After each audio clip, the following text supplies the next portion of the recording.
Wir haben heute das Thema, das ganz viel mit dem Connect zu tun hat. Wir haben den Übertitel «Connected». In Klammer ist «Leben aus Gottes Kraft». Und ich finde es mega cool, dass du da bist. Ich finde es cool, wenn du schon zum x-ten Mal da bist im Connect. Es ist mega cool, dass wir so zusammen unterwegs sein können. Ich finde es aber auch mega cool, wenn du vielleicht heute das erste Mal da bist. Ich hoffe, du fühlst dich wohl da, fühlst dich willkommen. Du kannst dich freuen, es gibt nachher für dich einen gratis Hotdog auch noch. Für alle anderen, die müssen etwas zahlen. Aber es ist mega cool, dass wir uns da können mit dem Besten von dieser Welt auseinandersetzen, nämlich mit Gottes Wort. Und ich möchte gerade jetzt Gott noch bitten, dass er uns hilft, zu hören, was er uns sagen will, und dass er mir hilft, dass ich es auf eine coole, ansprechende Art überbringen darf. Ich bin mega auf der Schnurre und ich hoffe, dass ich nicht einschlafe während der Predigt. Ich bete. Lieber Vater im Himmel, danke. Danke, darf man da sein, und danke, darf man wissen, dass du uns einfach so mega viel schenken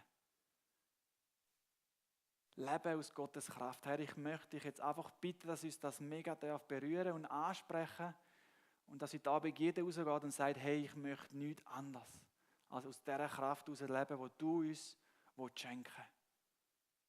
Schenk uns offene Herzen, die sensibel sein auf das, was du uns sagen willst. Danke Gott, bist du genau da mitten unter uns. Amen. Leben aus Gottes Kraft. Man könnte es auch anders ausdrücken. Was heisst es eigentlich ganz konkret im Alltag mit Gott zu leben, so wie es Gott eigentlich möchte für mich? Vielleicht noch anders. Wie lebt sich eigentlich als Christ, als Kind von Gott, ganz normal im Alltag? Nicht dann, wenn ich in die Kirche gehe und mein Kirchenface aufsetze, sondern einfach dann, wenn ich morgen starte, verschlafen, müde und um meinen Alltag gehe. Wie kann ich aus der Kraft von Gott leben? Im letzten Connect haben wir mit Stefan Kim gesehen, dass es zum einerseits um die Kraft anzudocken, Glauben braucht. Er hat gesagt, dass der Glaube wie so eine Kupplung ist, wo er sich einleitet, mit der Kraft von Gott verbunden wird und die dann durch uns fließen kann. Es geht nicht darum, dass du plötzlich irgendwie eine göttliche Kraft entwickelst und dann denkst, wow, der ist göttlich, der Bursch oder die Frau. Nein, es geht darum, dass die Kraft, die von Gott kommt, dass die durch dich fließt.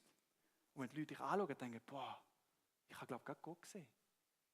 Ich merke, wie Gott das Liebe, Gottes Kraft durch die Person wirkt. Um das geht es. Und für das braucht man Glauben. Warum Glauben? Wenn du nicht glaubst, wirst du dich nicht auf nicht etwas einladen, wird es immer Theorie bleiben. Wenn ihr mir nicht glaubt, dass, keine Ahnung, wenn ich jetzt einen Dodo führe rufe und ich sage, wenn du da runterspringst, ist es ein bisschen tief. Ja, wenn du von dem Tisch runterspringst, ich fange dich auf. Wenn er das nicht glaubt, wird er nie springen. Und wenn er nicht vertraut, dass ich ihn auch auffangen und nicht einfach sagen, Boden, wird das auch nicht machen. Wir brauchen Glauben, damit das, was in der Bibel steht, Realität wird. Sonst wird es immer eine Theorie bleiben und es wird einfach langweilig sein. Auch durch den Glauben kommt das, was Gott uns verheißen hat, Leben über. Und wir teilen in unserem Leben, weil wir das anfangen in Anspruch nehmen. Darum braucht es einen Glauben. Und doch ist so ein bisschen die Frage, ja, Glauben gut, wie soll das ganz konkret gehen, das Leben aus Gottes Kraft? Ich möchte euch dazu 2 Vers vorlesen, wo Jesus gesagt hat, wo ich mega cool finde. Die Vers finden wir in Johannes 15, Vers 4 und 5. Da sagt Jesus, bleibt in mir und ich in euch. Wie die Rebe nicht von sich selbst Frucht bringen kann, sie bleibe denn am Weinstock, so auch ihr nicht, ihr bleibt denn in mir. Ich bin der Weinstock, ihr seid die Reben. Wer in mir bleibt und ich in ihm, der bringt viel Frucht, denn getrennt von mir könnt ihr nichts tun. Die einen kennen den Text vielleicht schon mega gut, die anderen denken, was ist jetzt das? Weinstock, Weinrebe, was soll das? Jesus braucht da ein Bild. Jesus sagt als erstes, und das sehen wir in dem Text, nicht in dem Text, sondern im Vers vorher, sagt Jesus, ich bin der Weinstock. Und er sagt jetzt nicht, ich bin ein Weinstock in dem Sinn, dass er wirklich einer ist, sondern als Bild. Jesus tut sich als Weinstock bezeichnen. Das ist der Mittelteil von einer Weinpflanze. Wie sagt man diese Dinger? Die Trauben produzieren. Oh, sorry, Urs, du bist gerade reingelaufen, habe ich gesehen. Jesus tut sich als Weinstock bezeichnen. Und er sagt, ihr seid die Treben, die daran rauswachsen und Frucht bringen. Und mein Vater Gott ist der Gärtner. Und wisst ihr, was das Ziel ist? Jesus sagt, das Ziel ist, dass ihr möglichst viel Frucht bringt. Nicht einfach ein bisschen, nicht einfach so ein bisschen, das ist, glaube ich, schon recht gut. Er will, dass es so richtig viel fette Früchte gibt in unserem Leben. Und da geht es nicht darum, dass du dich jetzt darauf konzentrierst, als ein Kind von Gott, ich muss jetzt mega viel Frucht bringen, ich muss mega gut sein als Christ. Nein. Jesus redet von ganz etwas anderem. Er sagt, bleibt in mir und ich in euch. Und dann werdet ihr mega viel Frucht bringen. Und er sagt noch etwas anderes. Trennt von mir kannst du gar nichts machen. Bleib in mir und ich in dir. Das sagt Jesus zu dir ganz persönlich. Und da geht es nicht ums Äußerliche. Da geht es nicht um das, was andere über dich denken. Wenn sie dich sehen und denken, boah, das ist jetzt ein Mordskerl. Oder eine Mordsfrau. Sagt man das? Ich weiß nicht. Es geht da nicht um die Äußerlichkeit, wo wir in der Welt, wo wir leben, ganz häufig so fokussiert sind. Und auch wir Christen gehen ganz viel auf dem mit. Und ich sage nicht grundsätzlich, dass es schlecht ist, aber wir haben so viele Äußerlichkeiten, die wir viel mehr betonen, als dass Jesus in unserem Inneren ist. Wir haben vielleicht ein Kreuzchen um den Hals, an einer Kette. Wir haben vielleicht einen Fisch am Auto. Die noch kein Auto haben, vielleicht am Velo. Wir haben vielleicht ein 4-Punkte-Bändel um den Arm. Wir haben einen christlichen Kalender daheim. Wir haben vielleicht sogar ein T-Shirt, wo irgendein Spruch drauf steht. Glaub an Gott oder stirb oder was auch immer. Nein, Blödsinn. Wir haben so viele Äußerlichkeiten, wo wir vielleicht den Eindruck erwecken können, das ist es, Jesus nachzufolgen. Aber es geht nicht ums Äußerliche. Es geht um das, was drin ist. Jesus sagt nicht, schafft an eurer Fassade, an eurem Äußeren, bringt das auf Hochglanz, damit ihr alle denken, boah, ihr seid mega gute Christen. Nein, Jesus sagt, bleibt in mir und ich in euch. Ich möchte, dass du in dieser nähen Verbindung mit mir lebst. Warum? Weil das die Voraussetzung ist, dass Gottes Kraft durch dein Leben fließen kann. So eine Traube entsteht nur, wenn die Weinrebe in einer guten Verbindung mit dem Weinstock ist. Wenn der Saft, der Lebenssaft von dem Weinstock durch die Ästchen fließen kann und da eine Frucht entsteht, dass sich das Ästchen fragt, wie ist das entstanden, weil es hat eigentlich nichts dazu beigetragen. Und so möchte Gott, dass wir uns an ihm festheben, dass wir in Jesus sind, ganz nah. Und nicht zuerst darauf schauen, was muss ich äußerlich alles anpassen, dass alle denken, wenn ich in die Kirche gehe, dass ich ein braver Christ bin. Nein, Gott möchte ins Innere. Gott möchte, dass du eins mit ihm bist. Und es gibt keine Alternative zu dem Weg.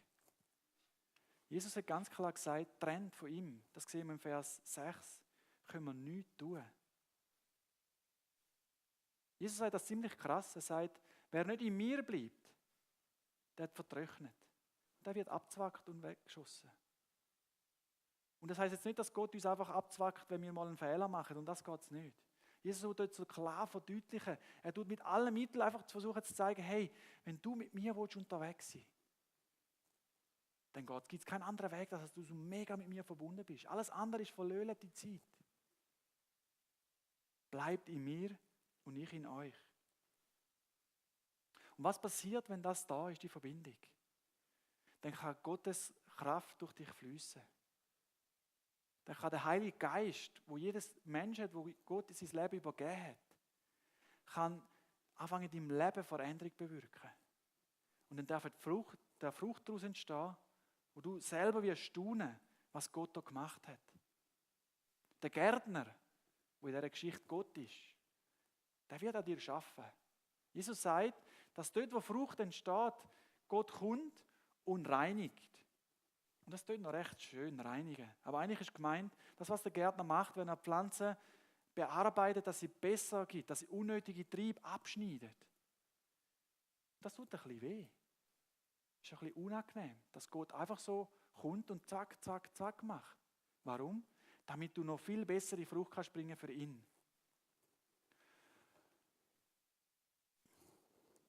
Genau. Die gute Nachricht ist, ich muss mich nur an Gott festheben und Gott macht den Rest. Hey, das ist so gut. Wenn wir jetzt davon reden müssen, hey, was du alles musst bringen, damit Gott zufrieden ist mit dir. Hey, was da die Bibel sagt, ist, heb dich fest an mir und der Rest macht mein Vater. Das ist eine saugute Botschaft, die die Bibel uns da gibt. Es geht nicht um ein religiöses Leben, wo du musst, weiss nicht was für 100 Pflichten erfüllen, damit Gott zufrieden ist mit dir. Nein, Gott hat alles gemacht, indem er Jesus auf die Welt geschickt hat, der für jeden von uns gestorben ist und die ganze Schuld erledigt hat. Wir können einfach Kind Gottes sein. Aber was Jesus auch gemacht hat, und für das er sich das alles auf sich genommen hat, ist, dass er möchte, dass wir das Leben im Überfluss haben. Und damit das stand kommen kann, wo Jesus sagt, Jesus, ihr müsst euch an Gott festheben. Bleibt in mir und ich in euch. Es gibt aber auch eine Herausforderung. Die Herausforderung ist, und da können wir jetzt wieder das Bild vom Ast anschauen, dass wir in dieser totalen Abhängigkeit, in dieser Verbindung zu Gott leben. Und wir leben heute in einer Welt, die dir sagt, lebe dein Leben und lass dich nicht reinschnurren. Du lebst nur einmal. Und Gott sagt es anders. Gott sagt erstens, du lebst nicht nur einmal, du lebst ewig. Und Gott sagt zweitens, es gibt nichts Besseres, als wenn du das Leben lebst, das ich für dich vorgesehen habe, weil ich dich liebe, weil ich dich ja gemacht habe. Und wenn ich da eine Spur für dein Leben geleitet habe, gibt es nichts Besseres, als du in dieser Spur lebst.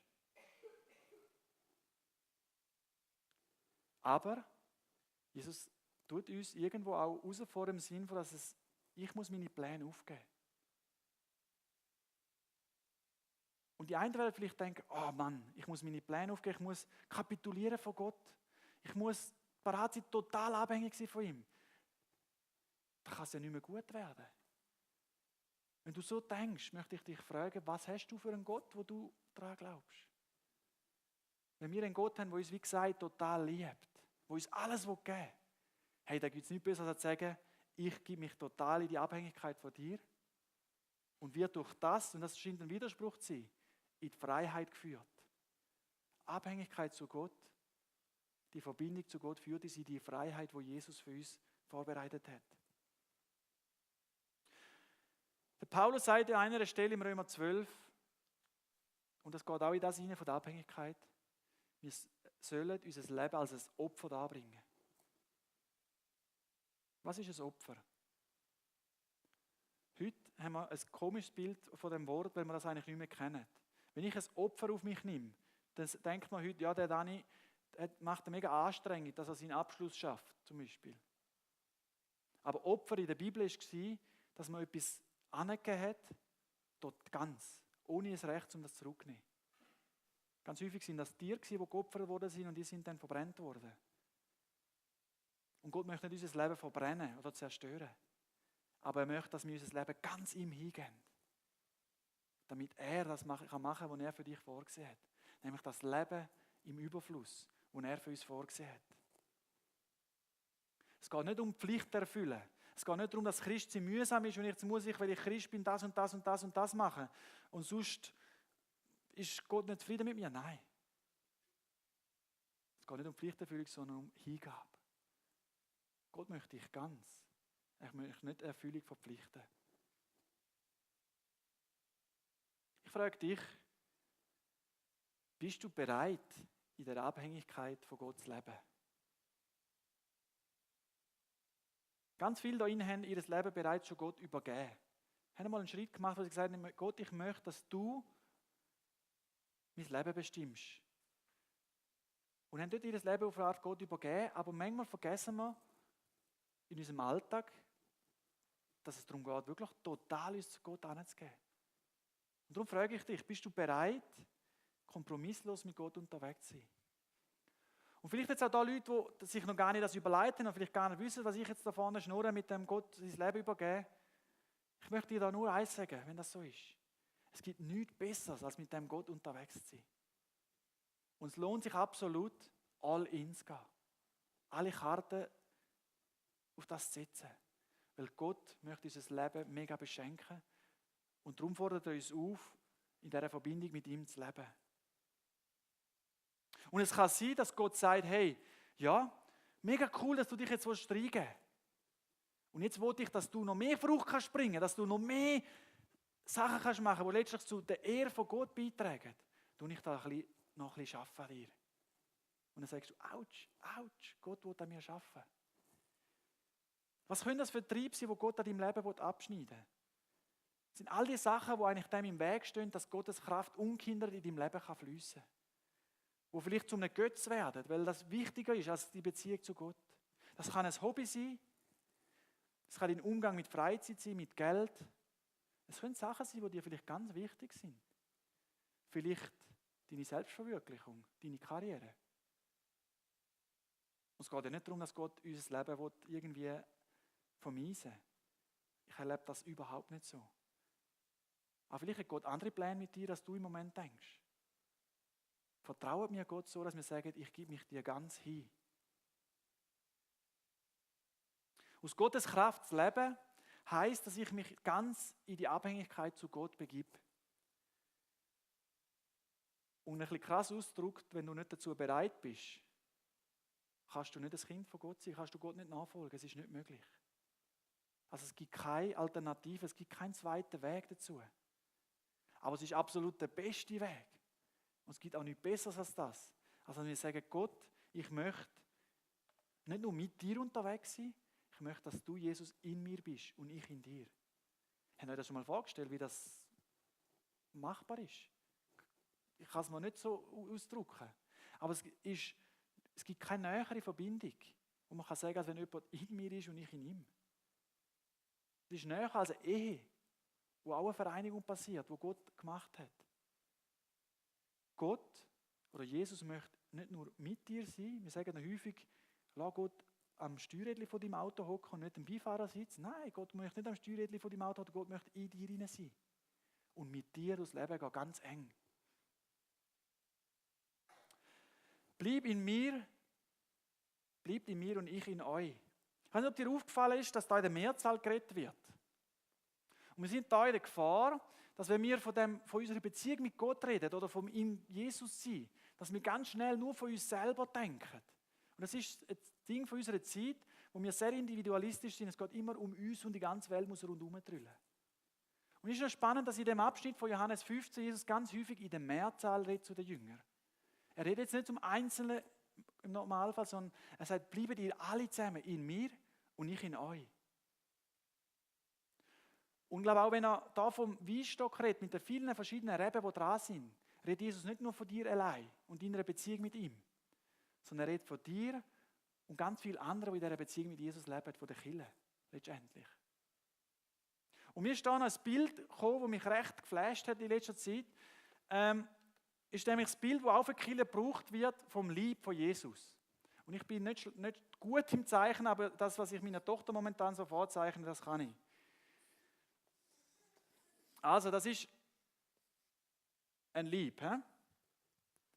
Der hat Füße, der hat Händchen mit ein paar Fingern dran. Genau. Wenn es ein Mann ist, hat es einen Bauch. Genau. Meine Frau findet so Bauch schön. Darum ist es gut. Also, Jesus sagt, in der Bibel wird ganz viel von der Kirche als Leib geredet. Und er sagt, wenn du ein Kind von Gott bist, bist du ein Teil von dem Leib.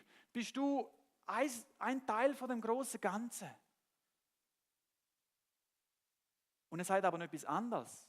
Das Haupt von dem Leib, das ist Jesus. Jesus ist das Haupt von dem Leib. Und jetzt kannst du dich mal fragen, wenn du ein Glied bist von dem Leib, wie geht deine Verbindung zu dem Haupt? Die geht über die anderen Glieder, über andere Christen. Wir sind ganz häufig so in einer Ich- und Jesus-Ding unterwegs.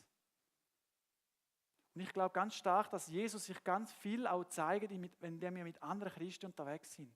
Jesus hat gesagt, wo 2 oder 3 da sind in meinem Namen, da bin ich mit unter ihnen. Und das heisst vielleicht nicht einmal, dass Jesus als 4. Person dort ist, wenn 3 Personen zusammen sind, sondern mit diesen anderen Leuten. Dort wird Jesus gegenwärtig. Vergessen wir nicht, wenn wir davon reden, du und Jesus, oder Jesus in dir und du in Jesus, es geht nicht nur darum, ich und meine persönliche Beziehung, sondern es geht darum, dass wir als Ganzes, als Teil von einem Ganzen mit Jesus verbunden sind. Und dazu braucht es eben andere Christen. Du kannst nicht Gott nachfolgen, ohne Teil von einer lokalen Kirche zu sein. Und darum ist das so zentral in der Bibel immer wieder, wo wir aufgefordert sind, dass wir uns reingehen in so eine Gemeinschaft, wenn wir dort durch die Verbindung mit Jesus erleben. Bleib in mir und ich in euch. Ich habe vorhin schon angedeutet, es geht darum, dass wir eigentlich in einer mega engen Beziehung mit Jesus unterwegs sind. Und ich weiß nicht, was dir wichtig ist, wenn du mit jemandem mega nahe unterwegs bist. Zum Beispiel, ich weiß nicht, ob die einen schon im Wohnwagen unterwegs sind. Da ist man recht aufeinander oben, wenn man so unterwegs ist. Und mit jemandem mega nahe unterwegs ist Kommunikation ganz zentral. Du musst dir mal vorstellen, du gehst 3 Wochen in die Ferien mit einem Strickgockel und mit einem Nörgler, der nichts anderes zu tun hat, als die ganze Zeit zu motzen und kritisieren. Bravo. Für das hast du Ferien gemacht. Stell dir mal vor, du bist ein Leben lang mit Gott unterwegs und die ganze Zeit klappt die Kommunikation nicht. Du redest nicht mit ihm, du hörst ihn nicht. Bravo, muss ich sagen. Das ist sicher nicht das, was Gott für dich gedacht hat. Und doch tun wir es genau in diesem Bereich mega schwer. Wie höre ich Gott? Hört Gott mich überhaupt? So Fragen beschäftigen ganz viele und ich glaube, wir müssen uns nicht schämen, wenn wir manchmal mit dem zu kämpfen haben. Reden wir über das. Seien wir offen. Jesus gibt im Vers 7 einen Hinweis, wie er in uns kann sein kann, nämlich durch sein Wort. Und das sagen die einen, ja gut, das wissen wir schon, aber es ist so zentral. Gottes Wort, die Bibel, dass die in uns lebt. Das ist ein Punkt, wie Gott dir ganz nahe kann sein kann. Indem Gottes Wort anfängt leben in dir, indem du es liest, auswendig lernst, meditierst darüber, mit anderen darüber diskutierst. Aber dann nicht nur deine Beine fühlst, dass du am Schluss so eine Beine hast. Nein, indem das, was du gehört hast, in deine Hände und deine Füße übergeht, zu Taten wird, wo Gott verherrlicht. Das ist ein Weg, wie Gott oder Jesus ganz nahe mit dir kann sein. Zusammen mit anderen. Aber trotzdem ist dann da so ein bisschen die Frage, aber einfach ein Buch lesen ist ja noch nicht Beziehung. Und das stimmt. Darum geht es viel mehr darum, nicht darum, dass du jetzt einfach deine stille Zeit erfüllst, wie man manchmal denkt. Nein, es geht darum, dass du in dieser Beziehung lebst. Und da ist es essentiell, dass wir mit Gott reden und ihn hören. Ach, meinen jetzt vielleicht die einen, du redest vom Betten. He? Und da können vielleicht die einen so denken, hoffentlich fragst du mich am Schluss vom Gottesdienst nicht, werde ich nicht machen. Wie oft hast du gebetet die Woche? Und ganz viele Leute denken, leck, bin ich ein Schlabi. Und übrigens, geht mir manchmal auch so. Die einen schaffen 5 Minuten und sind frustriert, weil sie nehmen sich das vor. Der andere schafft vielleicht 10 und denkt, boah, ich bin der bessere Christ. Wie gesagt, Kommunikation ist ganz zentral. Wie können wir machen, dass das funktioniert? Gebet ist manchmal so eine mühsame Sache, die nicht ins Rollen kommt. Und ich glaube, manchmal ist das, weil wir das so in ein religiöses Schema reingedrückt haben, das Ganze mit dem Gebet. Wir haben uns irgendwie gelernt, ja, Gebet heisst, ich muss irgendwo sitzen, ich muss sitzen oder auf den Knien sein, wenn man noch ganz zu den Guten gehört. Und dann muss ich die Hände falten und mega schöne Gebet vor Gott bringen. Wisst ihr, wie mir es manchmal geht? Wenn ich so am Schreibtisch hocke, nach dem Bibellesen und anfange zu beten, nach 10 Sekunden weiß ich gar nicht mehr, was ich auch sagen wollte. Und wisst ihr, was mich noch entspannt? Dass die Bibel gar nicht sagt, dass ich die Hände falten zum Betten. Es steht nur einmal über etwas über das Händefalten. Das sind die Faulen, die Hände falten, weil sie nichts machen wollen. In Sprüche 6 übrigens. Also, manchmal sind wir in so einem Schema rein, dass man meint, Gebet heisst, dass ich schöne Sachen formulieren muss oder Gott meine Anliegen bringen. Nein. Beten heisst, ich rede mit Gott, so wie es mir an den Schnabel gewachsen ist. Und weil Jesus in mir ist, ist er ja immer mit mir. Das heisst, ich kann beim Arbeiten mit ihm reden, vielleicht nicht immer gerade laut, damit die anderen denken, jetzt hat er total den Knall. Aber ich kann auch mal laut. Und es muss nicht sein, dass ich am Morgen eine Viertelstunde auf den Knie anbringe. Vielleicht machen das die einen und das ist auch gut, wenn du das schaffst. Aber es geht darum, dass ich in einer Beziehung lebe, möglichst normal. Rede mit Gott. Und jetzt werden vielleicht die einen sagen, aber ich habe manchmal den Eindruck, mein Gebet kommt gar nicht bis zur Decke. Und ich probiere manchmal mega intensiv zu beten und ich weiß nicht, was machen, damit Gott mich hört und ich tue, wow, Gott, hör mich bitte. Was für ein Seich. Wir müssen nicht über die Decke kommen. Weißt du warum? Jesus ist in dir. Er ist unter der Decke. So gut. Wir müssen gar nicht durchdringen zu Gott mit irgendeiner mega Formulierung. Ich kann einfach reden, Jesus hört mich. Jesus in mir. Die nächste Frage ist vielleicht, die sich die einen stellen. Warum soll ich Gott etwas erzählen, was er eh schon weiß? Und da möchte ich etwas noch kurz sagen. Ich glaube nicht, dass Gott primär will, dass wir ihm einfach immer unsere Anliegen bringen. Ich weiß nicht, wie ich mit so Kollegen umgehe, die sich nur bei euch melden, wenn sie etwas wollen. Also ich glaube, manchmal fühlt sich Gott ziemlich verarscht von uns, weil wir immer nur denken und dann unsere Liste vorbringen und dann tschüss, auf Wiedersehen. Und doch möchte Gott, dass wir ihm die Sachen bringen, die uns auf dem Herzen liegen. Und da frage ich mich, oder habe ich mich auch gefragt, bis ich mal eine Predigt von einem gescheiten Mann gehört habe, Hans-Peter Reuer, der da eine coole Antwort gegeben hat. Warum soll ich Gott etwas bringen, was er eh schon weiß? Weil er weiß ja alles. Er weiß auch die Lösung dafür. Warum soll ich ihm das erzählen? Und da möchte ich euch, dass ihr euch vorstellt, dass dein Papi, du bist noch ein Kind und dein Papi, dein Vater ist auf eine lange Reise gegangen. Und jeden Tag hat deine Mutter mit ihm telefoniert, ihm alles erzählt, was du verbrochen hast und was nicht gemacht hast. Und was wird jetzt dein Vater machen, wenn er heimkommt, nach dieser Woche, wo er weg ist, wegen einer Geschäftsreise oder was auch immer, und du kommst und willst ihm erzählen, Papi, ich habe das und das und das und das und das und du bestürmst ihn. Ich würde mich fragen, was für ein Vater wird sagen, hey, heb die Schnurren, ich weiß schon alles, deine Mutter hat es mir erzählt. Ein Vater, ein guter Vater, und so stelle ich mir Gott vor, der wird anhocken und hören, was du ihm zu erzählen hast, auch wenn er es schon weiß. Warum? Ihm geht es gar nicht darum, primär, was du ihm erzählst, sondern es geht ihm um dich. Es geht nicht darum, was du ihm sagen willst, sondern dass du mit ihm redest. Er möchte mit dir Beziehung leben. Und das ist mega cool. Und darum können wir Gott auch Sachen erzählen, die er schon weiß. Weil Gott möchte uns hören. Aber ich glaube wirklich, dass Gott auch nicht nur unser Geklöne und unser Gebettle hören will. Gott möchte, dass wir mit ihm normal reden. Wir erzählen, was uns gerade Freude macht, was wir cool finden. Und noch etwas. Wie häufig tun wir Gott fragen, wie es ihm eigentlich geht?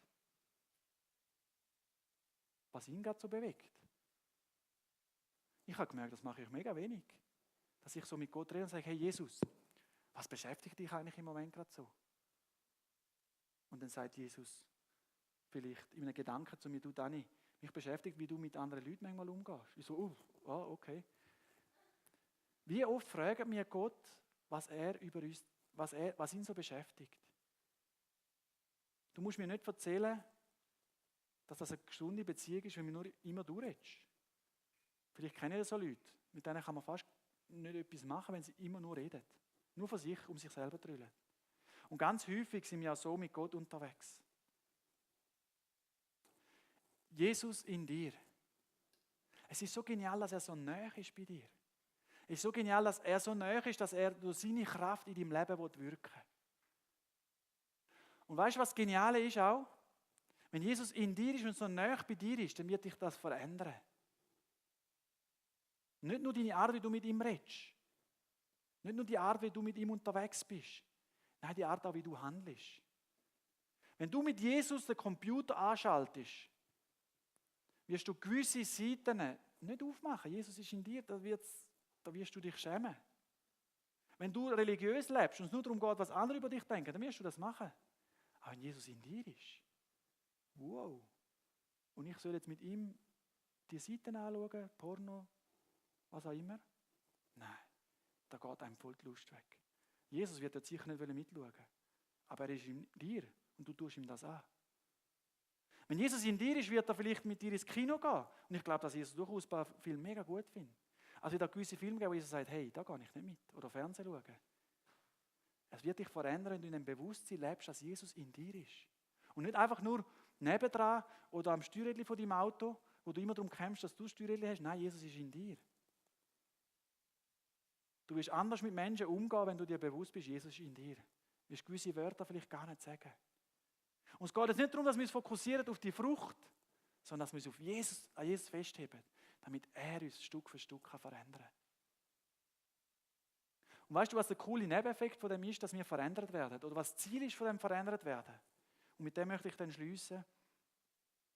Gott möchte, dass wir so verändert werden, dass wir mehr und mehr ganz klar erkennen können, was sein Wille ist.